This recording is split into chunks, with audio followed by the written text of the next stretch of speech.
لله وكفى وسلام على عباده الذين اصطفى أما بعد أعوذ بالله من الشيطان الرجيم بسم الله الرحمن الرحيم وعاشروهن بالمعروف سبحان ربك رب العزة عما يصفون وسلام على المرسلين والحمد لله رب العالمين اللهم صل على سيدنا محمد وعلى آل سيدنا محمد وبارک وسلم۔ جو عورتیں اپنی زندگی میں ماں بنتی ہیں اور انہیں بچوں کی تربیت کرنی پڑتی ہے، وہ اس بات کو اچھی طرح سمجھتی ہیں کہ بیٹی کی تربیت کا معاملہ اور ہوتا ہے، بیٹے کا معاملہ اور ہوتا ہے۔ بیٹی کی تربیت بہت آسان ہوتی ہے، اس لیے کہ وہ محبت کرنے والی، چیزوں کو شیئر کرنے والی، ماں باپ کے اشاروں کو سمجھنے والی، صبر کرنے والی، ذرا سا دھمکاؤ تو سہم جانے والی، یہ ساری چیزیں اس کی شخصیت میں واضح نظر آتی ہیں۔ اور جو بیٹے کی تربیت ہوتی ہے اس وقت ایکسپیرینس ٹوٹلی ڈیفرنٹ ہوتا ہے۔ بچے کے اندر ایک ڈٹرمنیشن پاور ہوتی ہے، وہ اپنی آئیڈینٹی دکھاتا ہے، چنانچہ کئی باتوں میں وہ ضد بھی کر لیتا ہے، پھر دوسروں سے چھینا جھپٹی بھی کرتا ہے، اپنی موجودگی کا احساس بھی دلاتا ہے۔ تو مائیں حیران ہوتی ہیں کہ بچی کی تربیت کتنی آسان تھی اور بچے کی تربیت کتنی مشکل ہوتی ہے۔ ہم نے اپنے گھر میں اس کا تجربہ کیا کہ حنانہ کو سمجھانا اتنا آسان کہ ایک مرتبہ اس نے گلا خراب تھا، کسی نے لالی پاپ دیا، اس میں منہ ڈال لیا، تو میں نے کہا حنانہ اس کو پھینک دو۔ اس بچی نے اسی وقت منہ سے نکال کے اس کو پھینک دیا، اور میں اتنا حیران ہوا کہ چھوٹی بچی ہے، میٹھا پسند ہوتا ہے، ایک چیز منہ میں ڈال لی مگر اس کو پھر بھی کہنے کے اوپر اس نے نکال کے پھینک دیا۔ اس کے کھلونے ہوتے تھے تو یہ بچوں کے ساتھ شیئر کرتی تھی۔ ایک مرتبہ گھر میں کچھ فنکشن تھا، بچوں نے اس کے کمرے میں کھلونے بکھیر دیے، ادھم مچا دیا، تو جب کسی نے کہا کہ حنانہ بچوں نے تو تمہارے سب کھلونے خراب کر دیے، تو آگے سے کہنے لگی بچے ہیں نا۔ تو اس کی بات سن کے ہم حیران ہو گئے، تو یہ اس قدر دوسروں کے ساتھ مل جل کر رہنے والی، بات ماننے والی، پیار محبت کرنے والی شخصیت تھی۔ پھر اللہ کے فضل و کرم سے سرمد صاحب تشریف لائے، تو اب ہمیں احساس ہوا کہ اس کی شخصیت بہت مختلف ہے۔ چنانچہ چھینا جھپٹی کرنا، دوسروں کی ہر چیز کو اپنا بنا لینا، ذرا سا کچھ کہہ دے تو بدلہ لے کے رہنا، جو بات کر دی اس کو کروا کے چھوڑنا، یہ چیزیں ہمیں نئی معلوم ہوئی۔ چنانچہ ہم نے اس کا نام رکھا سرمد پراپرٹی لا۔ چنانچہ اس کے ذرا قانون بھی سن لیجئے کہ if something is mine it's mine, if I like something it's mine, if it is in my hand it is mine, if I can take it from you it's mine, if I had it a little while ago it's mine, if it looked like mine it's mine, if I saw it first it's mine, if you put something down it's mine, but if it's broken it's yours۔ تو معلوم ہوا کہ بیٹے کی تربیت اور ہوتی ہے، بیٹی کی تربیت اور ہوتی ہے۔ یہی فرق جو بچپن میں تھوڑا ہوتا ہے یہ جوانی کی عمر میں آ کے اور بھی زیادہ ہو جاتا ہے۔ چنانچہ یہ بات ذہن نشین کر لیں کہ عورت کی شخصیت ٹوٹلی ڈیفرنٹ ہوتی ہے، مرد کی شخصیت ٹوٹلی ڈیفرنٹ ہوتی ہے، حتیٰ کہ دونوں کی ضروریات میں بھی فرق ہوتا ہے۔ چنانچہ آج کا عنوان ہے مرد اور عورت کی جذباتی ضروریات، ایموشنل نیڈز۔ تو اس میں بھی فرق ہوتا ہے۔ آپ دیکھیں بچوں کے کھیل مختلف اور بچیوں کے کھیل مختلف۔ لڑکوں کو دیکھیں دوڑیں بھاگیں گے، کشتی کریں گے، ہاتھا پائی کریں گے، شور مچائیں گے، یہ بچوں کا معمول ہے۔ اور بچیوں کو دیکھیں گے تو رسی پھلانگ لینا، ہائیڈ اینڈ سیک کھیل لینا، بیٹھ کے کوئی کاغذ کے اوپر گیم کھیل لینا، یہ ان کی عادات ہیں۔ تو طبیعتوں اور مزاج کا فرق یہ بچپن سے ہی محسوس ہونا شروع ہو جاتا ہے۔ جب بڑے ہوتے ہیں تو پھر یہ فرق اور زیادہ واضح ہو جاتا ہے۔ اب مرد کی جذباتی ضروریات اور ہیں، عورت کی جذباتی ضروریات اور ہیں۔ ماہر نفسیات حضرات نے 6 پوائنٹ لکھے ہیں کہ یہ مرد کی ضرورت ہیں اور 6 پوائنٹ لکھے کہ یہ عورت کی ضرورت ہیں۔ چونکہ عورتوں کا مجمع ہے تو ان کی ضروریات کو پہلے ڈسکس کر لیتے ہیں۔ سب سے پہلی چیز جو عورت کو چاہیے شادی شدہ زندگی میں، اس کو خبر گیری یا کیئر کہتے ہیں۔ خبر گیری یا کیئر کہتے ہیں۔ چنانچہ ہر بیوی چاہتی ہے کہ خاوند ایسا ہو جو میری کیئر کرے، میری ضروریات کا خیال کرے، میری دھیان رکھے، میرے کام کو اپنا کام سمجھے، مجھے اون کرے۔ تو کیئر کرنا یہ عورت کی سب سے پہلی ضرورت ہوتی ہے۔ پھر دوسری بات یہ کہ اس کے اندر انڈرسٹینڈنگ ہو۔ بیوی اگر بات کرے تو وہ اس کی فریکوینسی کو سمجھ سکے، سیم گریڈ کے اوپر بات کر سکیں، دونوں ایک دوسرے کی طبیعتوں کو وہ سمجھتے ہوں اور ایک دوسرے کے ساتھ ان کی ذہنی ہم آہنگی ہو۔ تیسری چیز، عورت کو عزت ملنا، ریسپیکٹ ملنا۔ اگر آپ کسی جانور کو بھی ہیوملیٹ کریں تو وہ بھی نفرت کرتا ہے، بچے کو ہیوملیٹ کریں تو وہ بھی نفرت کرتا ہے۔ عورت تو ایک بالغہ ہوتی ہے، انسان ہوتی ہے، تو ہیوملیشن کو کوئی بھی پسند نہیں کرتا، عزت کو ہر کوئی پسند کرتا ہے۔ چنانچہ عورت چاہتی ہے کہ میں جہاں ہوں وہاں انسان ہونے کے ناطے میری عزت ہو۔ چوتھی ضرورت ڈیووشن، اپنائیت، کہ خاوند ایسا ہو کہ جو مجھے اپنائے، اون کرے، اس کی میرے ساتھ ایک کمٹمنٹ ہو، مجھے اہمیت ملے۔ پھر پانچویں چیز کہلاتی ہے کہ عورت کے حقوق کو تسلیم کرنا، اس کو ویلیڈیشن کہتے ہیں۔ چنانچہ عورت کی جو ذاتی ضروریات ہیں یا جو اس کے جائز کام ہیں ان کی اہمیت کو سمجھنا اور ان کو اگنور نہ کرنا، یہ بھی ایک اہم بات ہے۔ اور چھٹی چیز ری ایشورنس، یقین دہانی، عورت کے دل میں یہ یقین بٹھانا کہ اس کو گھر کے اندر محبت ملے گی اور اس کا گھر آباد رہے گا۔ کیونکہ جب عورت کے دل میں ایک کھٹکا پیدا کر دیا جائے کہ میرا گھر ٹوٹ جائے گا تو وہ عورت کبھی بھی خوشیوں بھری زندگی نہیں گزار سکتی، تو یہ 6 چیزیں عورت کی ضرورت ہوتی ہیں: خبر گیری، ذہنی ہم آہنگی، عزت کا ملنا، اپنائیت کا ملنا، اس کے حقوق کا تسلیم ہونا اور اس کے دل میں یقین دہانی کا ہونا۔ لیکن اگر آپ غور کریں تو آج گھروں میں عورت کو یہ چیز نہیں ملتی، جس کی وجہ سے میاں بیوی کے درمیان جھگڑے ہوتے ہیں، لڑائیاں ہوتی ہیں اور یہیں سے گھر برباد ہوتے ہیں۔ مثال کے طور پہ خاوند کیئر کرنے کی بجائے اس کو اگنور کرتا ہے۔ بیوی نے کوئی چیز بتائی کہ ضرورت ہے تو آرام سے کہہ دیتا ہے کہ میں تو بھول گیا، تو غفلت برتتا ہے، اور یہ غفلت تو دوری کا باعث ہوتی ہے۔ اس لیے تو رب کریم نے قرآن مجید میں فرمایا وَلَا تَكُن مِّنَ الْغَافِلِينَ، کہ غافلوں میں سے نہ ہونا۔ اگر غفلت بندے اور پروردگار کے درمیان فاصلہ کر دیتی ہے تو میاں اور بیوی کے درمیان فاصلہ کرنا تو معمولی بات ہے۔ تو بیوی کے کاموں کو اگنور کرنا، اس کو کوئی ویلیو نہ دینا، اس کی ضرورتوں کو آرام سے کہہ دینا مجھے دھیان نہ رہا، خیال نہ رہا، میں بھول گیا، تو یہ کیئر لیسنس سب سے پہلی بنیاد ہوتی ہے جو دلوں میں فاصلے ڈالتی ہے۔ دوسری چیز ہوتی ہے انڈرسٹینڈنگ، کہ مرد بیوی کی بات کو سمجھے کہ وہ کیوں ایسا کہہ رہی ہے۔ مگر ہم نے دیکھا ہے کہ مردوں کے لیے بات سننا سب سے مشکل کام۔ ابھی آدھی بات اس نے کہی ہوتی ہے تو یہ فوراً اس کا ایک حل بتا کے خاموش ہو جاتے ہیں، اور اگر وہ زیادہ تفصیل کہنا چاہے تو ایسی چپ لگاتے ہیں کہ جیسے ایک کان سے بات سنی اور دوسرے سے وہ نکال دی۔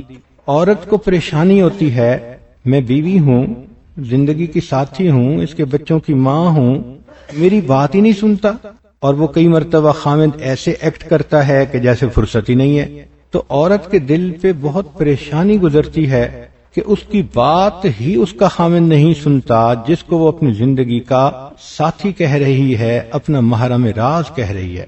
تیسری چیز ریسپیکٹ ہے، تو اس میں بھی آپ دیکھیں کہ کئی مرد بہت زیادہ بلنڈر کمٹ کرتے ہیں، اپنے ہی بچوں کے سامنے بیوی کو ڈانٹنا شروع کر دیتے ہیں۔ جس باپ نے بچوں کے سامنے بیوی کو ڈانٹا وہ کیا ایکسپیکٹ کرتا ہے کہ یہ بچے کل بیوی کی ماں کی بات مانیں گے؟ تو یہ تو بہت بڑا نقصان ہے، مگر یہ غصہ بھی عجیب مصیبت ہے کہ ذرا سی بات پہ غصہ کر لیتے ہیں اور یہ بھی نہیں دیکھتے کہ ہم کس کے سامنے بات کر رہے ہیں۔ چنانچہ ماں باپ کے سامنے بیوی کو ڈانٹنا، بچوں کے سامنے بیوی کو ڈانٹنا، رشتہ داروں کے سامنے، حتیٰ کہ گھر کے کام کرنے والی عورتوں کے سامنے یا مردوں کے سامنے بیوی کو ڈانٹنا، تو دوسرے کی عزت نفس مجروح ہوتی ہے۔ اپنا تو انسان اختیار دکھا دیتا ہے کہ دیکھو میری پاور کتنی ہے، مگر یہ تو نہیں سمجھتا کہ دوسرے کے دل پہ کیا گزر رہی ہوتی ہے۔ تیسری چوتھی چیز تھی ڈیووشن، اپنائیت۔ تو بجائے اس کے کہ عورت کو اپنائیت کا احساس دلائے، انسان دوسرے کام کو پریورٹی دے دیتا ہے، نوکری کو پریورٹی مل جاتی ہے، دوستوں کو بھی مل جاتی ہے، بچوں کو بھی مل جاتی ہے، لیکن بیوی کا نام لسٹ میں لاسٹ کے اوپر بھی نہیں آتا، تو صاف ظاہر ہے کہ اس کا دل اس پر بہت غمگین ہوتا ہے۔ پانچویں چیز ہے حقوق کو تسلیم کرنا، ویلیڈیشن اس کو کہتے ہیں۔ اس معاملے میں بھی بہت کوتاہی کرتے ہیں۔ ہم نے دیکھا کہ نیک لوگ بھی اپنی بیوی کو اپنے ماں کے رحم و کرم پہ چھوڑ دیتے ہیں۔ بھئی آپ خامد ہیں، خود معاملے کو رکھیں، ماں کے ساتھ ایکویشن الگ بات ہے، بیوی کے ساتھ محبت پیار کی ایکویشن الگ چیز ہے۔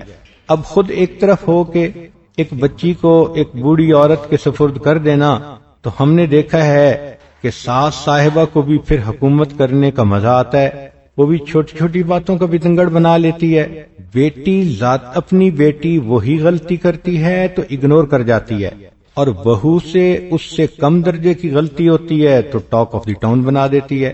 تو یہ کوتاہیاں گھر ٹوٹنے کا سبب بنتی ہیں۔ اس لیے خاوند کو چاہیے کہ عورت کو کسی تیسرے کے رحم و کرم پہ نہ چھوڑے۔ ہم نے بعض جگہوں پہ دیکھا کہ جی جوائنٹ فیملی ہے اور ہمارے سارے فیصلے ہمارے بڑے بھائی کرتے ہیں۔ بھئی باقی فیصلے کاروباری بھلے بڑے بھائی کرتے پھریں، لیکن میاں بیوی کا معاملہ تو میاں بیوی کا ہے نا، اس میں بڑے بھائی کہاں سے ٹپک پڑے؟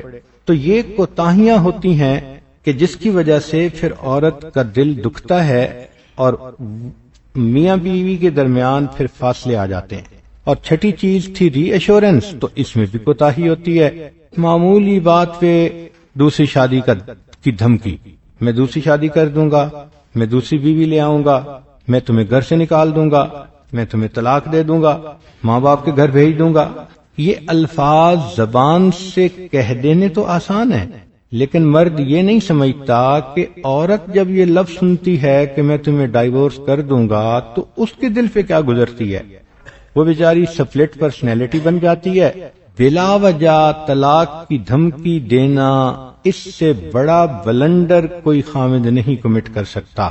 تو معمول کی زندگی کو اگر آپ اینالائز کریں تو ان چیزوں میں بہت زیادہ کوتاہیاں ہوتی ہیں، اور یہ چیز لا علمی کی وجہ سے بھی ہوتی ہے اور طبیعت کی ہٹ دھرمی کی وجہ سے بھی ہوتی ہے۔ اپنی غلطیوں کو چھپانے کے لیے الٹا انسان دھونس سے کام لیتا ہے۔ جس طرح خامد بیوی کے حقوق میں کوتاہی کرتا ہے، اسی طرح بیویاں خامدوں کے حقوق میں کوتاہی کرتی ہیں۔ مثلا خامد کی جذباتی ضروریات ڈیفرنٹ ہیں۔ اس کو سب سے پہلے بیوی سے ٹرسٹ چاہیے کہ مرد اگر کوئی فیصلہ کرے تو بیوی آنکھ بند کر کے کہہ دے کہ جی ہاں مجھے آپ کا فیصلہ قبول ہے۔ مگر یہاں تو چھوٹی سی چیز پرچیز کرنی ہوتی ہے، اس میں بھی بیوی صاحبہ کے مشورے شروع ہو جاتے ہیں۔ وہ اپنا آئی کیو لیول دکھانا شروع کرتی ہے، آپ نے یہ چاہا نہیں، میں یہ پسند کرتی ہوں، کوئی کام تو آپ کا ٹھیک ہوتا نہیں، میں کیا کروں؟ لو، اتنی سی بات تو عورت نے کر ماری، لیکن خاوند کے دل میں تو یہ بٹھا دیا نا کہ میرے کسی فیصلے سے یہ خوش نہیں ہوتی۔ اب اس فکرے کے اندر کتنی زہر بھری ہوئی تھی، عورت کو اس کا احساس ہی نہیں ہوتا۔ اس کو یہ احساس ہونا چاہیے کہ اللہ رب العزت نے مرد کو بڑا بنایا ہے، تو بڑے نے جس کو بڑا بنایا یہ بھی اس کو بڑا بنا کے رکھے۔ چھوٹا بننے میں اس کی عزت ہے۔ اگر یہ خامند کی برابری پہ اتر آئے گی تو اپنا نقصان کرے گی۔ امیر کو امیر نہ سمجھنا یہ بے برکتی کا ذریعہ ہوتا ہے۔ چنانچہ مرد فیصلے کر لے، اگر اس میں کوئی شرعی قباحت نہیں تو اگر تھوڑا طبیعت کے خلاف بھی ہے تو چپ کر جانے میں کیا مصیبت ہے؟ یہ کہاں لکھا ہے کہ جو فیصلہ مرد کرے لازمی ٹوک ٹکائی کرنی ہے، لازمی اس کو کرٹیسائز کرنا ہے؟ اس سے مرد کا ٹرسٹ شیک ہو جاتا ہے اور پھر وہ مرد کوتاہیوں کی زندگی گزارتا ہے۔ دوسری چیز جو مرد کو چاہیے اس کو ایکسپٹنس کہتے ہیں، قبولیت کہتے ہیں۔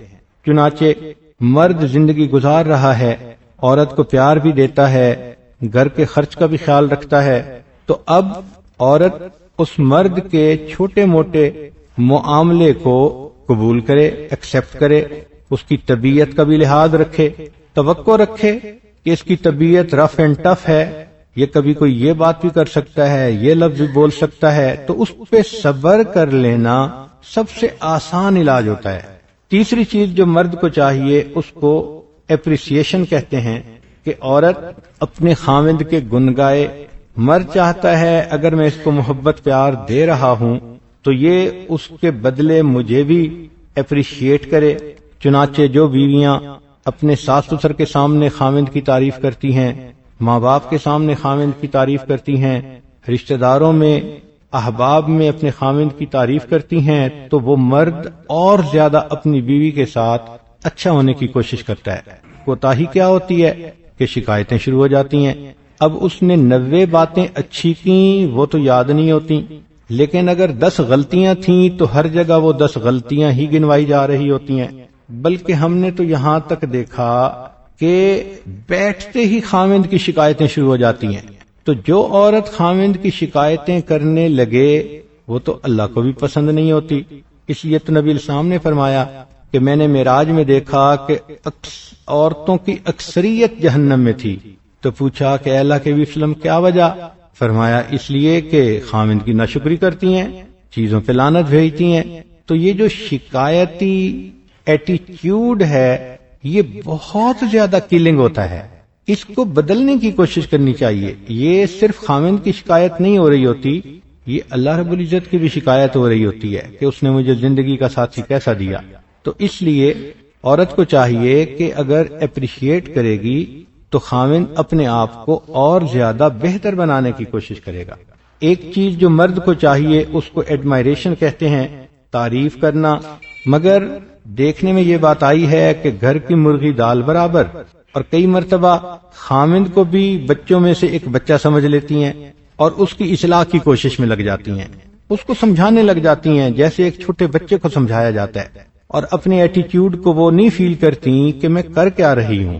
ٹھیک ہے کسی موقع پہ کوئی مشورہ ہو، اصلاح کی بات بندہ کر دے تو وہ بہت اچھی، لیکن ہر وقت چھوٹے بچوں کی طرح بیٹھ کے اس کو سبق پڑھانے کی کوشش کرنا، پٹی چڑھانے کی کوشش کرنا، یہ چیز مرد کے لیے قابل قبول نہیں رہتی، اور ہر چیز میں عیب نکالنے کی کوشش کرنا یہ تو بہت ہی بری بات ہے۔ بہت پہلے بھی ایک واقعہ سنایا تھا، ایک بزرگ تھے مگر بیوی اللہ توبہ تھی، کسی بات کو نہیں مانتی تھی۔ انہوں نے ایک دن دعا مانگی کہ یا اللہ کوئی ایسی بات ہو کہ یہ خدا کی بندی کچھ صبر کر جائے اور اچھا گزارا کرے میرے ساتھ، تو ان کو کرامت ملی اڑنے کی۔ چنانچہ وہ اڑتے ہوئے اپنے گھر کے اوپر سے گزرے۔ اب بیوی نے کسی آدمی کو اڑتے ہوئے دیکھا تو وہ تو بڑی حیران کہ یہ کیسا ولی ہے اور کیسا کامل ہے۔ چنانچہ جب وہ گھر آئے تو عورت نے آتے ہی کہا آپ بڑے ذاکر شاغل بنے پھرتے ہیں اور بڑے مسلح کی باتیں کرتے ہیں، میں نے آج اللہ کے ولی کو دیکھا، وہ تو دیکھو کیسا اڑ رہا تھا۔ انہوں نے کہا اللہ کی بندی وہ میں ہی تو تھا۔ جب انہوں نے یہ کہا تو وہ تھوڑی دیر سوچ کے کہنے لگی اچھا میں بھی سوچ رہی تھی یہ ٹیڑھا ٹیڑھا کیوں اڑ رہا ہے۔ تو مقصد یہ کہ جب ماننا ہی نہیں تو میم میخ تو نکل ہی آنی ہے کہیں نہ کہیں سے۔ اپنا خامد عالم ہوتا ہے، عالم نظر نہیں آتا، مفتی ہوتا ہے، مفتی نظر نہیں آتا، خامد کی بات میں وزن ہی نظر نہیں آتا۔ اس کو کہتے ہیں گھر کی مرغی دال برابر۔ تو عورت کو چاہیے کہ مرد کو اس کا مقام دے جو شریعت نے اس کو دیا ہے۔ پانچویں چیز جو مرد کو چاہیے اس کو کہتے ہیں اپروول، منظوری۔ کیا کہ مرد کے گھر کے اندر جو کام ہوتے ہیں، مثلا کسی بات پہ اس نے اپنے بچے کو ٹوک دیا یا سختی کر لی، تو یہ ضروری نہیں ہوتا کہ بچوں کے سامنے ہی ماں بولنا شروع کر دے۔ آپ تو ہر بات پہ غصے ہو جاتے ہیں، یہ بچہ ہے غلطی ہو گئی تو کیا ہوا، نہیں۔ اگر خامند نے کوئی ایسا سٹیپ لے لیا تو خاموش رہیں تھوڑی دیر، بچے کے ذہن میں یہ مت ڈالیں کہ میں اس کی سائیڈ لے رہی ہوں۔ ہاں جب الگ ہوں گے تو اس وقت اپنے میاں سے بات ڈسکس کر لیں کہ بچوں پہ اتنی سختی نہ کریں. مگر دیکھا یہ گیا ہے کہ صبر نام کی چیز تو کئی دفعہ طبیعت میں ہوتی ہی نہیں ہے، اس لیے باتوں کے بتنگڑ بن جاتے ہیں. عورتیں چھوٹی چھوٹی بات پہ الزام تراشی شروع کر دیتی ہیں، اور جب میاں بیوی آپس میں کوئی بات کرنے بیٹھتے ہیں تو ایک لمبی فہرست ہوتی ہے عورت کے پاس، اور پتہ ہے کہاں سے بات سٹارٹ کرتی ہے؟ جس دن رخصتی ہوئی تھی. جس دن رخصتی ہوئی تھی اس دن ایسا ہوا تھا. وہ بات اس وقت بیٹھی یاد دلا رہی ہے جب یہ 5 بچوں کی ماں بن گئی ہے. تو ناکامیوں کی لمبی فہرست کو یاد رکھنا، غلطیوں کی لمبی فہرست کو یاد رکھنا، اور جب کبھی بات ہو تو پھر رخصتی کے دن سے لے کے اس کو گنوانا شروع کر دینا، یہ بہت بڑی کوتاہی ہے. چھٹی چیز جو مرد کو چاہیے اس کو انکریجمنٹ کہتے ہیں، حوصلہ افزائی کہتے ہیں. مرد غلطی بھی کر لے لیکن عورت اگر اس کے ساتھ صبر کے ساتھ اچھے انداز سے بیہیو کرے تو مرد کی حوصلہ افزائی ہوتی ہے. وہ اگر پہلے غلطی کر چکا تو آئندہ اپنی اصلاح کے لیے کوشش کرتا ہے کہ بیوی نے اس کی حوصلہ افزائی کی. مرد کے حوصلے گھٹانے والی باتیں کرنا یہ گھر کو توڑ دیتی ہیں. چنانچہ مردوں کی کوتاہیاں ہوتی ہیں جس وجہ سے عورت گھر میں دلچسپی لینا چھوڑ دیتی ہے. عورت کی کوتاہیاں ہوتی ہیں جس وجہ سے مرد گھر سے باہر دلچسپی لینا شروع کر دیتے ہیں. اب یہ وہ باتیں ہیں جو ماہر نفسیات نے لکھی ہیں. ان میں 2 بڑی باتیں کہ جو کچھ عورت کو خود چاہیے ہوتا ہے وہ مرد کو دینا شروع کر دیتی ہے. مثلا بات کہ میں تو اتنی کیئر کرتی ہوں، پتہ نہیں یہ میرے ساتھ اچھا کیوں نہیں رہتے. بھئی کیئر تو آپ کو چاہیے. آپ جو خاوند کو کہہ رہی ہو کہ میں کیئر اس کو دیتی ہوں، اس کو تو کچھ اور چاہیے. جو اس کو چاہیے وہ تو آپ دے نہیں رہی، لہذا اس کا کیا فائدہ؟ جی میں تو اتنی ریسپیکٹ کرتی ہوں مگر پھر بھی وہ میرے ساتھ محبت نہیں کرتا. بھئی ریسپیکٹ تو آپ کو چاہیے. مرد کو اگر ٹرسٹ دیتی، ایکسپٹنس دیتی، اپریسیشن دیتی، اپروول ایڈمیریشن دیتی، انکریجمنٹ دیتی تو الگ بات تھی. اسی طرح مردوں کا بھی یہی حال. جی میں اپنی بیوی کی اتنی تعریفیں کرتا ہوں پھر بھی میرے ساتھ محبت نہیں کرتی. بھائی یہ تو آپ کو چاہیے تھی. بیوی کو ریسپیکٹ چاہیے تھی، کیئر چاہیے تھی، ڈیووشن چاہیے تھی، وہ تو آپ نے دی نہیں. تو مرد کو جو خود چاہیے ہوتا ہے وہ عورت کو دے کے سمجھتا ہے کہ یہ پھر کیوں نہیں محبت کرتی، اور عورت کو جو خود چاہیے ہوتا ہے وہ مرد کو دے کے سمجھتی ہے کیوں محبت نہیں کرتی. تو اس چیز کو سمجھنا چاہیے کہ کس کی ضرورت کیا ہے. اس عاجز نے پچھلے بیان میں یہ بات سمجھائی تھی کہ پٹرول کی گاڑی ہو تو اس کو ڈیزل دیتے رہیں وہ نہیں چلے گی، اور ڈیزل گاڑی ہو پٹرول بھرتے رہیں تو پھر بھی گاڑی نہیں چلے گی. تو دونوں کی ضروریات ایموشنل الگ الگ ہیں، لہذا اس کا دھیان کرنا چاہیے، اس کا خیال کرنا چاہیے. اب اس کو اگر ہم to cut the story short کریں تو مرد 2 غلطیاں بہت بڑی کرتے ہیں. ایک تو یہ کہ بیوی کی بات ہی نہیں سنتے اور آدھی بات سن کے ہی بولنا شروع کر دیتے ہیں اور اس کا پوائنٹ آف ویو سمجھنے کی کوشش نہیں کرتے. یہ مردوں کا بہت بڑا بلنڈر ہوتا ہے. دوسرے بندے کے پوائنٹ آف ویو کو سمجھنے کی کوشش کرنا یہ بہت اچھا خلق ہے، اس لیے کہ تصویر کے 2 رخ ہوتے ہیں. ہو سکتا ہے آپ کی سوچ بھی ٹھیک ہو مگر اس کی بھی ٹھیک ہو. عورت جو بات کر رہی ہے وہ بھی آخر کسی وجہ سے کر رہی ہے. اس کی مثال یوں سمجھ لیجئے تصویر کے 2 رخ کی کہ ایک کمپنی تھی جوتوں کے بنانے والی، تو اس نے اپنی مارکیٹنگ کے لیے 2 نوجوانوں کو کسی شہر میں بھیجا کہ بھئی وہاں جا کر دیکھو کہ ہمارے جوتے مارکیٹ کرنے آسان ہیں یا نہیں. انہوں نے جا کے دیکھا تو یہ دیکھا کہ وہاں کے لوگوں میں تو جوتے پہننے کا اتنا رواج ہی نہیں تھا، عادت ہی نہیں تھی. تو ان میں سے ایک نے فوراً واپس میسج بھیج دیا کہ جوتوں کی مارکیٹ یہاں نہیں ہو سکتی اس لیے کہ یہاں کے لوگوں کو جوتا پہننے کی عادت ہی نہیں. اور ایک دن کے بعد دوسرے نوجوان نے میسج بھیجا تو اس نے اپنے مینیجر کو کہا کہ یہاں مارکیٹ بہت بڑی ہے اس لیے کہ لوگ جوتا ہی نہیں پہنتے. اگر ہم ان کو پہننے کی باتیں سمجھا دیں گے تو ہمارے جوتے یہاں پورے ہی نہیں آ سکیں گے. اب دیکھیں دونوں نے اپنا اپنا پوائنٹ آف ویو بیان کیا. ایک نے یہ نتیجہ نکالا، دوسرے نے وہ نتیجہ نکالا.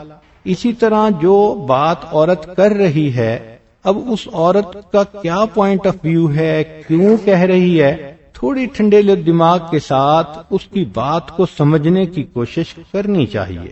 چنانچہ کتابوں میں ایک کہانی لکھی ہے، ایک حجام تھا، اس کے پاس ایک لڑکا آتا تھا تو حجام سمجھتا تھا یہ بہت بیوقوف لڑکا ہے، چنانچہ وہ اس کو ہمیشہ 1 روپے کا بھی سکہ دیتا اور 2 روپے کا بھی سکہ دیتا، 5 روپے کا بھی سکہ دیتا، تو وہ لڑکا ہمیشہ 2 روپے کا سکہ لے کے چلا جاتا۔ تو حجام ہنستا کہ دیکھو کتنا بیوقوف ہے، بار بار ایسا ہوتا۔ ایک دن ایک آدمی بیٹھا ہوا تھا تو وہ لڑکا گزرا تو حجام کہنے لگا میں آپ کو بتاؤں یہ کتنا بیوقوف ہے۔ اس نے کہا، اس نے 2 سکے نکالے، ایک 2 روپے کا اور ایک 5 روپے کا، اور لڑکے کو کہا کہ بچے آ کے اس میں سے ایک لے لو، تو بچے نے 2 روپے کا سکہ لے لیا۔ تو اس پر وہ جو بندہ بیٹھا ہوا تھا اس نے پوچھا کہ تم نے 5 روپے کا سکہ کیوں نہیں لیا؟ تو بچے نے کہا کہ انکل جس دن میں نے 5 روپے کا سکہ لے لیا it will be the end of the game, پھر اس کے بعد یہ مجھے نہیں کہا کرے گا کہ تم آ کے لے لو۔ تو اب ذرا سوچئے کہ حجام اس کو بیوقوف سمجھ رہا تھا، اور وہ بچہ کتنا کلیور تھا کہ وہ ہر دفعہ 2 روپے لے کر ہنسنے کا موقع دیتا تھا، مگر پھر اس کو دوبارہ 2 روپے کا موقع ملتا تھا، تو پتہ نہیں کتنے 5 روپے اس نے لے لیے تھے اس سے۔ تو دوسرے کا پوائنٹ آف ویو سمجھنے کی کوشش کرنا یہ بھی ضرورت ہوتی ہے۔ تو یہ غلطی کرتے ہیں مرد کہ ذرا عورت نے کوئی بات کرنے کی لفظ شروع کر دیے، یا تو غصہ کر لیا، یا بات ہی نہ سنی، یا دوسرے کمرے میں چلے گئے۔ یہ فل سٹاپ جو لگا دیتے ہیں یہ انتہائی بڑی کوتاہی ہوتی ہے۔ اور دوسری بات کہ بیوی کے ساتھ تنہائی کا وقت گزارنے کے لیے ٹائم نکالنا یہ عورت کی ضرورت ہوتی ہے۔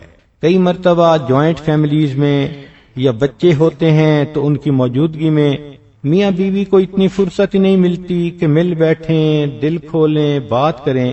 تو ایسے موقع کا نکالنا یہ مرد کی ذمہ داری ہے، بھلے اس کو کہیں گھومنے پھرنے کے لیے لے کے جائیں۔ نبی علیہ الصلوۃ والسلام سیدہ عائشہ صدیقہ رضی اللہ تعالیٰ عنہا کو ایک ایسی جگہ بھی لے کر گئے جہاں آبشار تھی اور سبزہ تھا، حدیث پاک سے اس کا ثبوت ملتا ہے۔ جب نبی علیہ الصلوۃ والسلام گھر میں ہوتے تھے تو ازواج مطہرات کے الگ الگ حجرات ہوتے تھے، سفر میں تشریف لے جاتے تھے تو ان میں سے کسی ایک کو اپنے ساتھ رکھا کرتے تھے۔ تو میاں بیوی کو الگ وقت ملنا جس میں وہ مل کے بیٹھیں، کھانا کھائیں، بات چیت کریں، میاں بیوی کے الگ وقت کا مطلب ایک کام ہی تو نہیں ہوتا، مل کے بیٹھ کے بات کرنا یہ بھی مستقل ایک کام ہے۔ انڈرسٹینڈنگ بڑھتی ہے، الفت بڑھتی ہے، محبت بڑھتی ہے، ایک دوسرے کے ساتھ انسان کو انس پیدا ہوتا ہے۔ تو یہ 2 باتیں مردوں کی بہت امپروو ہونے کی ضرورت ہے۔ ایک تو بیوی کی بات کو سنا کریں اور اس کا پوائنٹ آف ویو سمجھنے کی کوشش کیا کریں، اور دوسرا اس کو وقت دیا کریں، موقع دیا کریں کہ وہ اپنے میاں کے ساتھ بیٹھے بات کرے، آپس میں محبت پیار کی باتوں کا تبادلہ ہو تو اور زیادہ دل ایک دوسرے کے قریب ہو جائیں۔ عورتوں میں 2 بڑی غلطیاں ہوتی ہیں، ایک تو ان کی طبیعت کے اندر کھود کرید اتنی ہوتی ہے کہ سبحان اللہ، کبھی تو جیب کی تلاشی ہو رہی ہوتی ہے، کبھی اس کے کمرے کی چیزوں کی تلاشی ہو رہی ہوتی ہے۔ یہ کھود کرید ہم نے دیکھا کہ ٹھیک بھی ہو تو یہ نقصان کا باعث ہوتی ہے۔ کیا فائدہ ہوتا ہے اس کا؟ اینڈ ریزلٹ تو یہی ہوتا ہے نا کہ خامند اگر کوئی غلطی کر رہا ہے تو پھر اس کو وہ علل اعلان کرنا شروع کر دیتا ہے، عورت اس کا کیا بگاڑ لیتی ہے۔ تو ایسی چیزیں جو آپ سمجھ رہی ہیں کہ بھائی وہ ممکن ہے کر رہا ہو، اللہ پہ چھوڑیں، اللہ سے دعا مانگیں کہ اللہ اس کا دل بدلے۔ کھود کرید کر کے، پیچھے پڑ کے، ٹو لگا کے آپ اپنے سے خامند کو دور ہی کریں گی، قریب نہیں کر سکتی۔ گو غلطی خامند کی ہوگی، مگر کھود کرید کر کے اس غلطی کا نتیجہ یہ ہوگا کہ وہ الٹا آپ سے اور زیادہ دور ہوگا۔ تو اللہ کی ذات پہ اعتماد رکھیں اور تجسس والی عادت نہ بنائیں، ورنہ تو خامد بات کیا کر رہا ہے، بچوں سے بھی رپورٹ لے رہی ہیں، مردوں میں کیا بات ہوئی فلاں سے بھی رپورٹ لے رہی ہیں، دیوار کے پاس کھڑی ہو کے سن رہی ہیں۔ اس قسم کی ٹو لگانے والی تجسس والی بیوی کی طبیعت یہ مرد کے لیے بہت پوائزننگ ہوتی ہے اور یہ بہت بڑی کوتاہی ہوتی ہے۔ اور دوسری بات کہ اگر بالفرض گھر کے معاملات میں خاوند کوئی فیصلہ کر دے تو عورت کو کوشش کرنی چاہیے کہ جتنا بھی مشکل ہو اس فیصلے کو قبول کرے، حت الوسع اس کو نہ کرے۔ ہر فیصلے پہ نہ کر دینا، ہر بات پہ نہ کر دینا، یہ عورتوں کی دوسری بڑی غلطی ہوتی ہے۔ چنانچہ اگر عورتیں اپنی ان دو غلطیوں کو ٹھیک کر لیں، مرد اپنی ان دو غلطیوں کو ٹھیک کر لیں، تو ہم نے یہ دیکھا کہ پھر زندگی بہت محبت و پیار کے ساتھ گزرتی ہے۔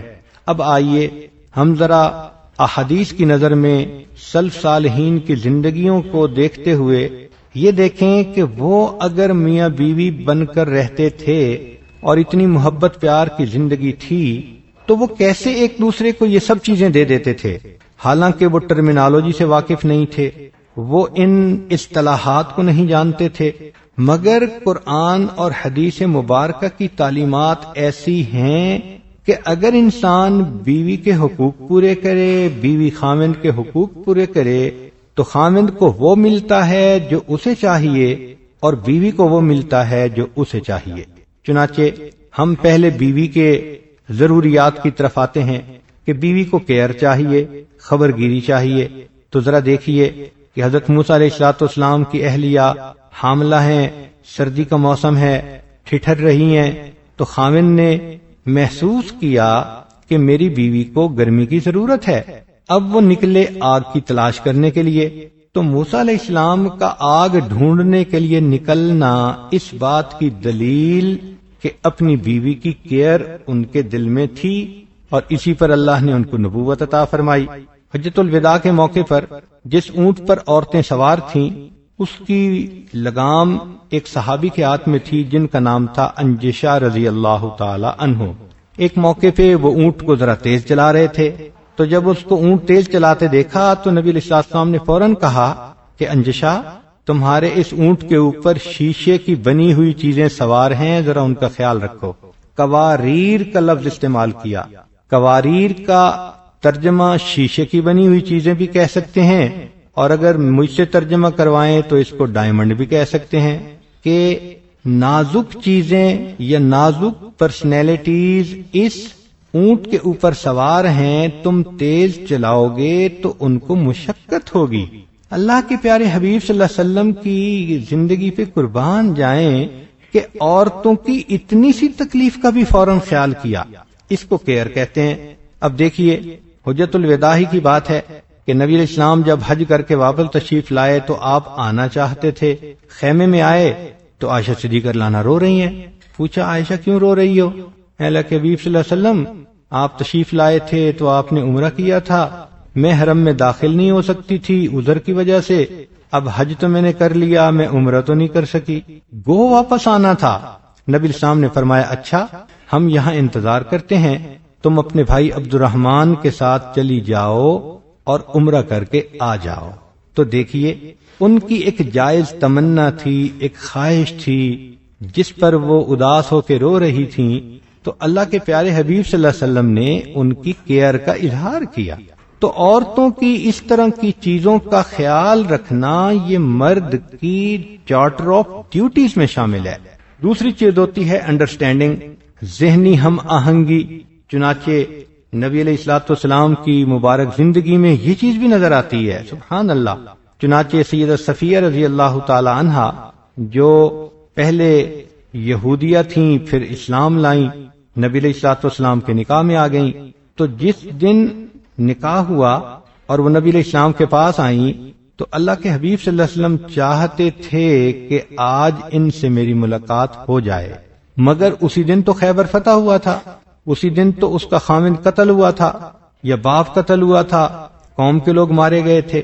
تو صفیہ رضی اللہ تعالی عنہا کی طبیعت پر کچھ غم تھا، نبی علیہ الصلوۃ والسلام چاہتے تھے کہ آج ہی رخصتی ہو جائے۔ چنانچہ جب آپ ان کے خیمے میں تشریف لے گئے تو آپ نے اظہار فرمایا کہ میں ملنا چاہتا ہوں۔ انہوں نے سے آگے عرض کیا اے اللہ کے حبیب صلی اللہ علیہ وسلم ہم ملاقات کو کل کی رات پہ مؤخر کر لیتے ہیں، تو نبی علیہ السلام نے ان کی بات کو قبول فرما لیا۔ اب ذرا سوچئے ایک عام مرد کی جب طبیعت ہوتی ہے میل ملاپ کی تو اس کے لیے تو پھر منٹ گزارنے مشکل ہوتے ہیں، مگر اللہ کے حبیب صلی اللہ علیہ وسلم نے ان کی طبیعت کو سمجھا، ان کی سوچ کو سمجھا، یہ غمزدہ ہے اور یہ چاہتی ہے کہ آج نہیں کل ملاقات ہو جائے، تو اللہ کے حبیب صلی اللہ علیہ وسلم نے ان کی بات کو مان لیا۔ پھر جب دوسرے دن ملاقات ہوئی تو اس وقت انہوں نے یہ کہا کہ میں نے کل اس لیے نہ کی تھی کہ مجھے ڈر یہ تھا کہ کہیں ایسا نہ ہو کہ آپ تو میرے ساتھ میل ملاپ میں مصروف ہوں اور وہ آپ کے دشمن اتنا قریب تھے وہ کہیں آپ کے خیمے پہ حملہ نہ کر دیں، تو مجھے آپ کی جان زیادہ عزیز تھی، اس لیے کل میں نے اس کام سے نہ کی تھی۔ تو دیکھیے نبی علیہ الصلوۃ والسلام نے ان کی کیفیت کو انڈرسٹینڈ کیا۔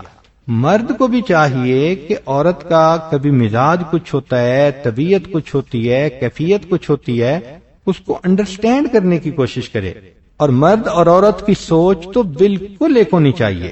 چنانچہ ایک میاں بیوی کی بات سنیے کہ بچے بیٹھے ہوئے تھے اور وہ ماں سے کوئی بات کر رہے تھے، اور وہ ایک بات کہہ رہی تھی کہ نہیں ایسے کرنا چاہیے، ایسے کرنا چاہیے۔ کافی دیر بات چیت ہوتی رہی، اچانک اوپر سے میاں صاحب آ گئے، تو اب بیٹے نے اپنے ابو سے بات شروع کر دی کہ ابو اگر ایسا ہو تو ایسا ہو تو کیسا ہوگا۔ اللہ کی شان کہ انہوں نے وہی بات کی جو بیوی نے کی تھی، تو وہی بات سن کے کہنے لگا کیا کروں، ایک تو ان دونوں میں انڈرسٹینڈنگ اتنی ہے نا۔ تو یہ زندگی کا مزہ ہوتا ہے کہ میاں بیوی کی سوچ بالکل ایک ہو، پھر اولاد کے اوپر بھی اس کے بہت پازیٹیو اثرات ہوتے ہیں۔ تیسری چیز ہوتی ہے عورت کو ریسپیکٹ ملنا۔ چنانچہ نبی علیہ الصلوۃ والسلام نے اپنی بیویوں کو عزت دی جس کی مثالیں احادیث میں موجود ہیں۔ ذرا غور کیجئے، صفیہ رضی اللہ تعالیٰ عنہ کی جب رخصتی ہوئی تو اگلے دن سفر تھا، تو انہوں نے اونٹ پہ سوار ہونا تھا۔ اب عورت کے لیے اونٹ پر چھلانگ لگا کے سوار ہونا تو ممکن نہیں، یہ کام تو مرد کر جاتے ہیں، تو ان کے لیے مشکل تھی۔ تو اب وہ کیسے اونٹ پہ چڑھیں؟ تو اللہ کے حبیب صلی اللہ علیہ وسلم پاس موجود تھے۔ حدیث پاک میں ہے کہ نبی علیہ الصلوۃ والسلام نے اپنی ران مبارک آگے کی اور فرمایا صفیہ تم میری ران کے اوپر پاؤں رکھو اور سیڑھی بنا کر اس سے اوپر تم اونٹ پہ چڑھ جاؤ۔ اللہ کے پیارے حبیب صلی اللہ علیہ وسلم کا یہ عمل مردوں کے لیے آئی اوپنر ہے کہ محبوب خدا صلی اللہ علیہ وسلم ایک ضرورت کو محسوس فرما کر اپنی ران کو پیش فرما رہے ہیں کہ تم اس پہ پاؤں رکھو اور اپنے اونٹ کے اوپر چڑھ جاؤ۔ چنانچہ ایک صحابی نے نبی علیہ الصلوۃ والسلام کو دعوت دی، ہے اللہ کے نبی صلی اللہ علیہ وسلم آپ میری طرف سے کھانا قبول فرمائیے۔ آپ نے فرمایا عائشہ؟ اس نے کہا نہیں، بس میرے پاس تو اتنا ہے کہ صرف آپ کو میں کھلا سکتا ہوں۔ فرمایا میں نہیں آؤں گا۔ پھر دوبارہ انہوں نے کہا، آپ نے کہا میں نہیں آؤں گا۔ جب تیسری مرتبہ انہوں نے کہا کہ جی ہاں میں آپ کی بیوی کی بھی دعوت کروں گا، نبی صاحب نے فرمایا اچھا میں تمہاری دعوت قبول کرتا ہوں۔ تو بیوی کی عزت بنانا یہ تو میاں کے اختیار میں ہوتا ہے۔ اب اگر خامد بیوی کو ایسی عزت دے تو وہ کیوں نہیں خامد پہ قربان ہوگی؟ چوتھی چیز ہے ڈیووشن، اپنائیت۔ چنانچہ عورت کو یہ احساس دلانا کہ میں آپ کا ہوں، میں سپلٹ پرسنالٹی نہیں ہوں، میں ایسا نہیں کہ گھر میں تمہیں بسا رہا ہوں من میں کسی اور کو بسا رہا ہوں، یہ مرد کی ذمہ داری ہوتی ہے۔ چنانچہ نبی علیہ الصلوۃ والسلام نے 25 سال کی عمر میں جب خدیجۃ الکبریٰ رضی اللہ تعالی عنہا کے ساتھ نکاح فرمایا تو آپ غور کیجئے کہ خدیجۃ الکبریٰ رضی اللہ تعالی عنہا اس سے پہلے 2 خاوندوں کے ساتھ رہ چکی تھیں، اور یہ تیسرا نکاح تھا، اور 15 سال عمر کا فرق بھی تھا۔ وہ 40 سال کی تھیں، اللہ کے حبیب صلی اللہ علیہ وسلم 25 سال کے تھے، اور عورتیں محسوس کر سکتی ہیں کہ 40 سال کی عمر میں عورت کی جوانی کتنی پیچھے باقی رہ جاتی ہے۔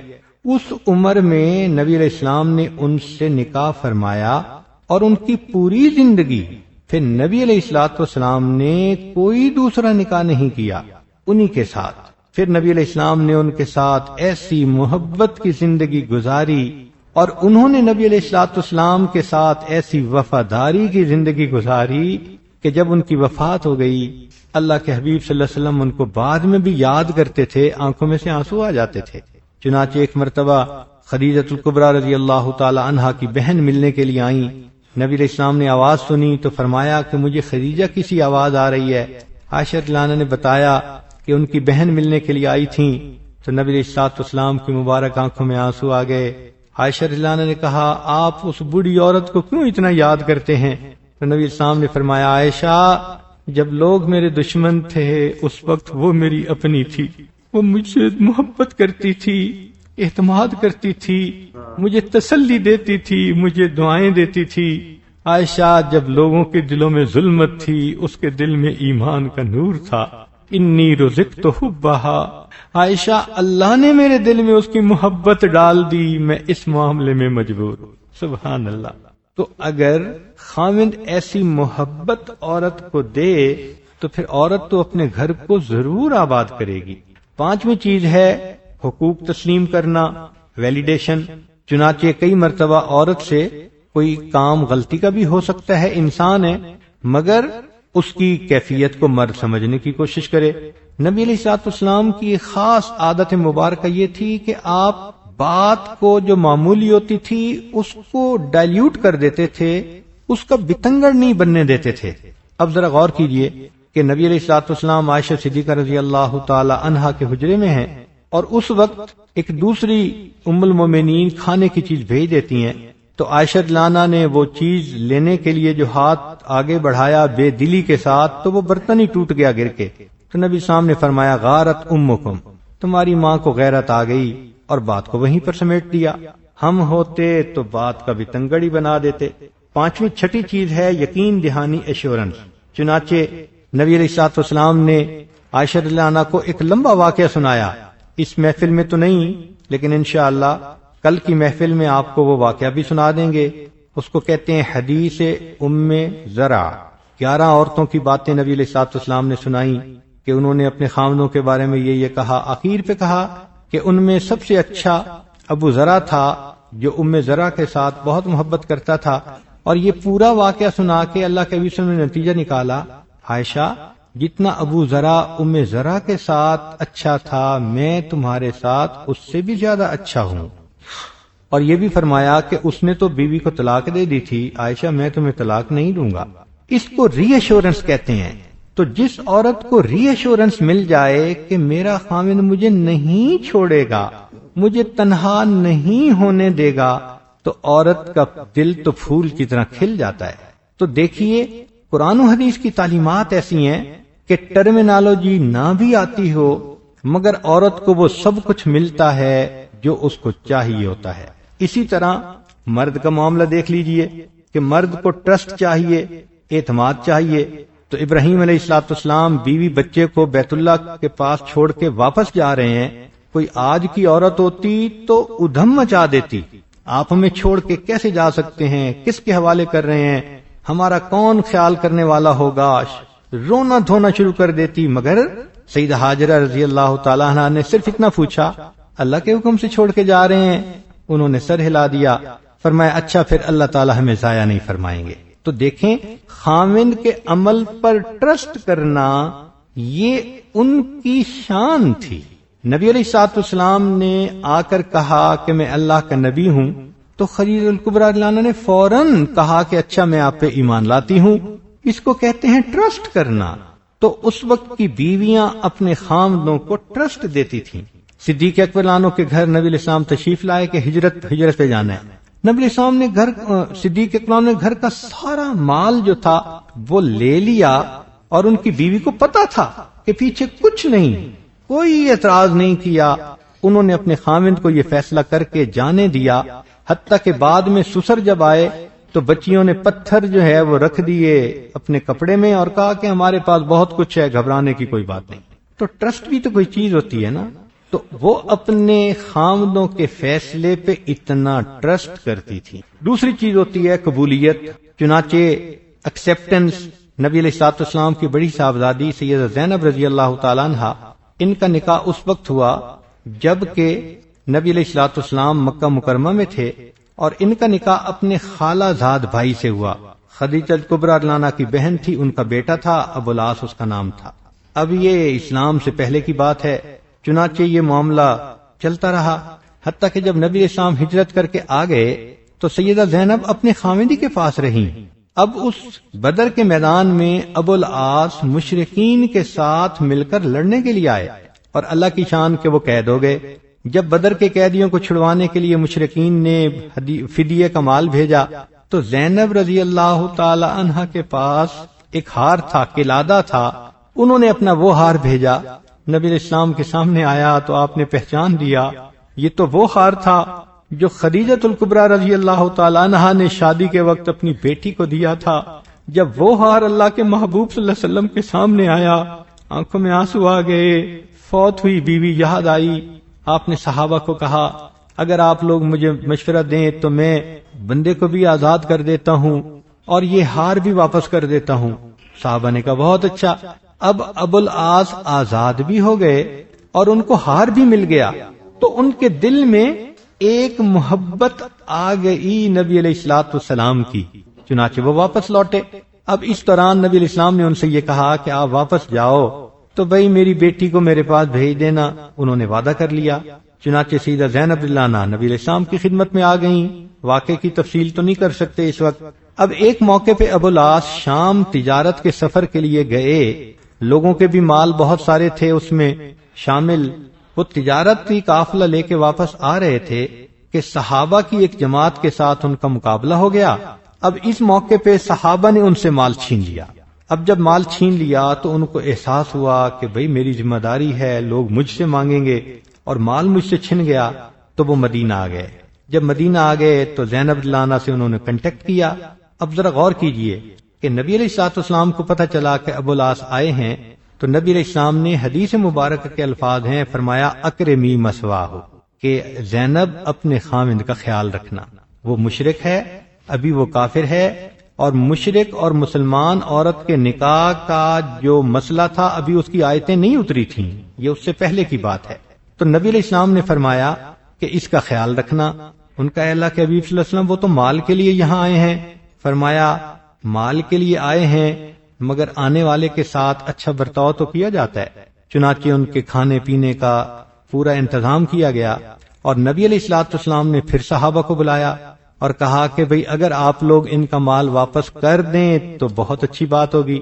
تو نبی علیہ السلام نے پہلے ابو العاص کا شکریہ ادا کیا کہ ابو العاص میں نے آپ کو کہا تھا میری بیٹی کو بھیج دینا، آپ نے اس کو میرے پاس بھیج دیا، میں آپ کا شکریہ ادا کرتا ہوں۔ اور پھر فرمایا کہ تمہارا مال میں تمہیں واپس کر رہا ہوں۔ ابو العاص کے دل پہ اس کا اتنا اثر ہوا کہ اس مال کو لے کر وہ مکہ مکرمہ گئے اور لوگوں کو کہا کہ تم اپنے اپنے مال سب مجھ سے لے لو۔ جب سب کے مال واپس کر دیے تو کہنے لگے سنو میں کلمہ پڑھ کے مسلمان ہو رہا ہوں۔ تو دیکھیے کہ سیدہ زینب رضی اللہ تعالیٰ عنہ نے اپنے خاوند کے ساتھ کتنا ایکسپٹنس کا معاملہ کیا۔ پھر اپریسیشن، نبی علیہ الصلوۃ والسلام عائشہ رضی اللہ عنہا کو فرماتے ہیں کہ عائشہ آپ مجھے مکھن اور کھجور کو ملا کے کھانے سے زیادہ پسندیدہ ہو۔ تو فوراً آگے سے بولی اے اللہ کے حبیب صلی اللہ علیہ وسلم آپ مجھے مکھن اور شہد کو ملا کے کھانے سے زیادہ پسندیدہ ہیں۔ تو نبی علیہ السلام فوراً مسکرائے عائشہ تمہارا جواب بہت اچھا تھا۔ تو اپریشیٹ کرنا اپنے خاوند کو، محبت کا اظہار کرنا، یہ تو عورت کے ذمہ ہوتا ہے۔ آگے ہے ایڈمیریشن۔ تو عائشہ لانا نبی علیہ السلام کی اتنی تعریفیں کرتی تھیں، مشہور اشعار ہیں لنا شمسم وللآفاق شمس، اے آسمان ایک تیرا سورج ہے ایک میرا سورج ہے، مگر فرق یہ ہے کہ تیرا سورج دن میں طلوع ہوتا ہے، میرے ہاں سورج عشاء کے بعد طلوع ہوتا ہے، مگر اے آسمان تیرا سورج ایک دن آئے گا کہ اس کی روشنی ختم ہو جائے گی، جو میرا سورج ہے اس کی روشنی وقت کے ساتھ بڑھتی جائے گی، اور اللہ رب العزت کے ہاں وَلَلْآخِرَةُ خَيْرٌ لَكَ مِنَ الْأُولَىٰ کی ان کو خوشخبری مل چکی ہے۔ پانچویں چیز ہے اپروول، منظوری۔ چنانچہ ذرا غور کیجئے کہ حضرت علی رضی اللہ عنہ فاطمہ الزہرا رضی اللہ عنہا روزہ رکھتے ہیں، 3 دن کھانا بنتا ہے اور تینوں دن علی رضی اللہ عنہ وہ کھانا اٹھا کے مانگنے والے کو دے دیتے ہیں۔ اب آج کی بیوی ہوتی تو توبہ، ایک جھگڑے کی ایک جنگ شروع ہو جاتی، یوں کہیں 3 دن روزے سے، اور 3 دن علی رضی اللہ عنہ نے روٹی جو افطار کے وقت تھی وہ سائل کو دی، پانی پی کے سیدہ فاطمہ روزہ رکھتی رہیں، انہوں نے خاوند کے عمل پہ اعتراض نہیں کیا۔ اس کو اپروول نہ کہیں گے تو اور کیا کہیں گے۔ پھر انکریجمنٹ کہتے ہیں، حوصلہ افزائی۔ صلح حدیبیہ کے موقع پہ نبی علیہ الصلوۃ والسلام غمزدہ تھے کہ بھئی میں نے لوگوں کو کہا جانور ذبح کریں، مگر ان کو بات ہی نہیں سمجھ آ رہی۔ ام سلمہ رضی اللہ عنہا نے کہا اے اللہ کے نبی صلی اللہ علیہ وسلم فکر نہ کیجئے، یہ آپ کے غلام ہیں، یہ پریشان کہ ہم عمرہ کیے بغیر واپس کیسے جائیں، آپ اپنے جانور کو ذبح کریں، جو آپ کریں گے یہ غدام، یہ اشاک وہی کچھ کریں گے۔ انہوں نے کیا، صحابہ رضی اللہ عنہم نے بھی اپنے جانوروں کو ذبح کیا اور آ گئے۔ تو دیکھو بیوی نے انکریج کیا نا ان کو۔ چنانچہ ایک صاحب بنگلہ دیش سے اس وقت کراچی اترے کہ جب ملک تقسیم ہوا، اور وہاں ان کے شاید کوئی 60 کے قریب پیٹرول پمپ تھے۔ اب بتائیں جس بندے کے 60 پیٹرول پمپ ہوں، بلینر وہ بندہ تھا، اور وہ صرف اس حال میں یہاں اترا کہ اس کے بیوی کے سر پہ دوپٹہ تھا، کچھ اور نہیں تھا۔ اس کے ذہن پہ کتنا بڑا صدمہ تھا۔ وہ اپنا واقعہ سنانے لگا کہ میں اپنے بھائی کے گھر آیا، مگر میرے اوپر یہ صدمہ برداشت کرنا مشکل تھا کہ اتنا کچھ میرا ایک دن میں چلا گیا۔ مگر میری بیوی سمجھدار تھی، دسترخوان پہ کھانا کھانے بیٹھتے تو وہ بات شروع کر دیتی، میں عورت زاد ہوں، میں پریشان ہو جاتی ہوں، میرے خاوند کو تو اللہ نے کیا سونے کا دل دیا ہے، اتنا بڑا ان کا نقصان ہو گیا، انہوں نے تو ہاتھ کی میل بنا کے اس کو اتار دیا۔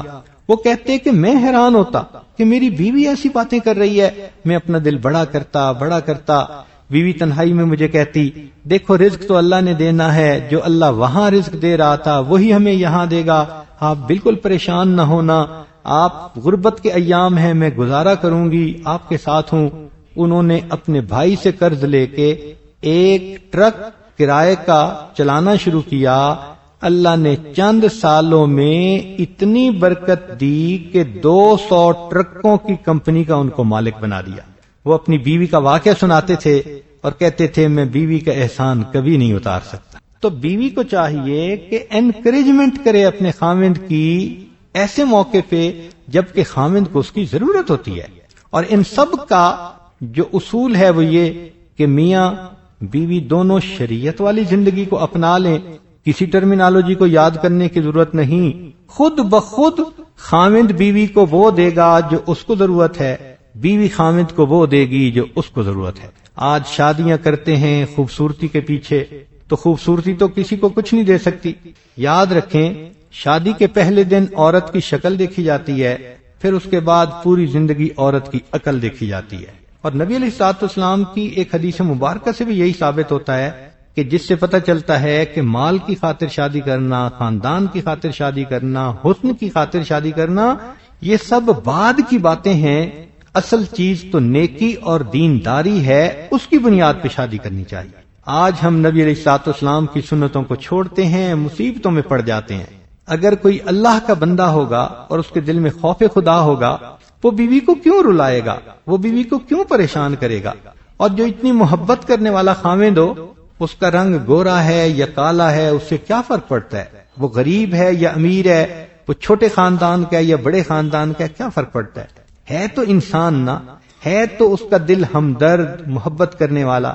چنانچہ نبی علیہ الصلوۃ والسلام کے ایک صحابی تھے، ان کا نام تھا سعد رضی اللہ تعالیٰ عنہ۔ ان کی شادی نہیں ہوئی تھی، تو ایک مرتبہ نبی علیہ الصلوۃ والسلام نے ان سے پوچھ لیا، تو انہوں نے کہا کہ میری شادی اس لیے نہیں ہوتی کہ میرا رنگ کالا ہے اور میں غریب ہوں۔ نبی علیہ السلام نے فرمایا کوئی رشتہ؟ انہوں نے کہا میری کزن ہے، بہت خوبصورت ہے، امیر گھرانے کی ہے، مگر وہ لوگ مجھے رشتہ نہیں دیتے۔ تو نبی علیہ السلام نے کہا جاؤ اس کے والد کو بتاؤ میں نے تمہارے ساتھ اس کا نکاح کر دیا۔ کسی شاعر نے اس کو اشعار میں کہا، تو آپ ذرا اشعار بھی سن لیجئے کہ اس وقت کی عورتیں کس طرح دین کی خاطر اپنا سب کچھ قربان کرنے کے لیے آمادہ ہو جاتی تھی۔ ایک بندہ سعد نامی آپ کا اصحاب تھا، رنگ کالا اس کا تھا اور نقد میں نایاب تھا۔ ایک دن دریائے رحمت آ گیا یوں جوش میں، سعد کو بیٹھے بٹھائے لے لیا آغوش میں۔ سعد تو نے اپنی شادی آج تک کی یا نہیں؟ سعد بولا رشتہ کوئی کالے کو دیتا نہیں۔ ایک لڑکی خود میرے چچا کے ہاں موجود ہے، میں تو کوشش کر چکا لیکن وہاں بے سود ہے۔ جب بھی جاتا ہوں وہاں لے کر میں خود اپنا پیام، دھکے ملتے ہیں مجھے سنتا ہوں باتیں بے لگام۔ بد شکل بد رنگ ہونا اس میں میرا چارہ کیا، میں نے ہے وہ رنگ پایا جو مجھے رب نے دیا۔ کالے گورے کا خیال آتے ہی جذبہ آ گیا، جوش میں آ کر اسی دم آپ نے فرما دیا، سعد میں نے آج تیرا عقد اس سے کر دیا۔ اپنے چچا جی کو جا کر یہ خبر جلدی سنا۔ سعد نے سن کر نبی کی گفتگو پرواز کی، اپنے چچا جان کے دروازے پر آواز دی۔ سن کے یہ آواز وہ جلدی سے باہر آ گئے۔ سعد کی اس بات سے دل میں بہت گھبرا گئے، بولے تو ہے رنگ کا کالا ہے اور مفلس غریب، میں تجھے لڑکی دوں اپنی، یہ کہاں تیرا نصیب۔ سعد کے چچا عمر بن وہب بولے بے حجاب، بھاگ جا در سے میرے ورنہ کروں گا میں خراب۔ سعد بولے اپنی مرضی سے تو میں آیا نہیں، مصطفیٰ نے بھیجا تھا اور اب بھی جاتا ہوں وہیں۔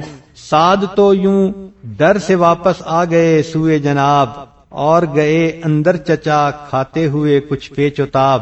لڑکی ان کی سن چکی تھی سعد کے سارے جواب، بولی ابا خیر تو ہے کیوں تھا غصے کا خطاب۔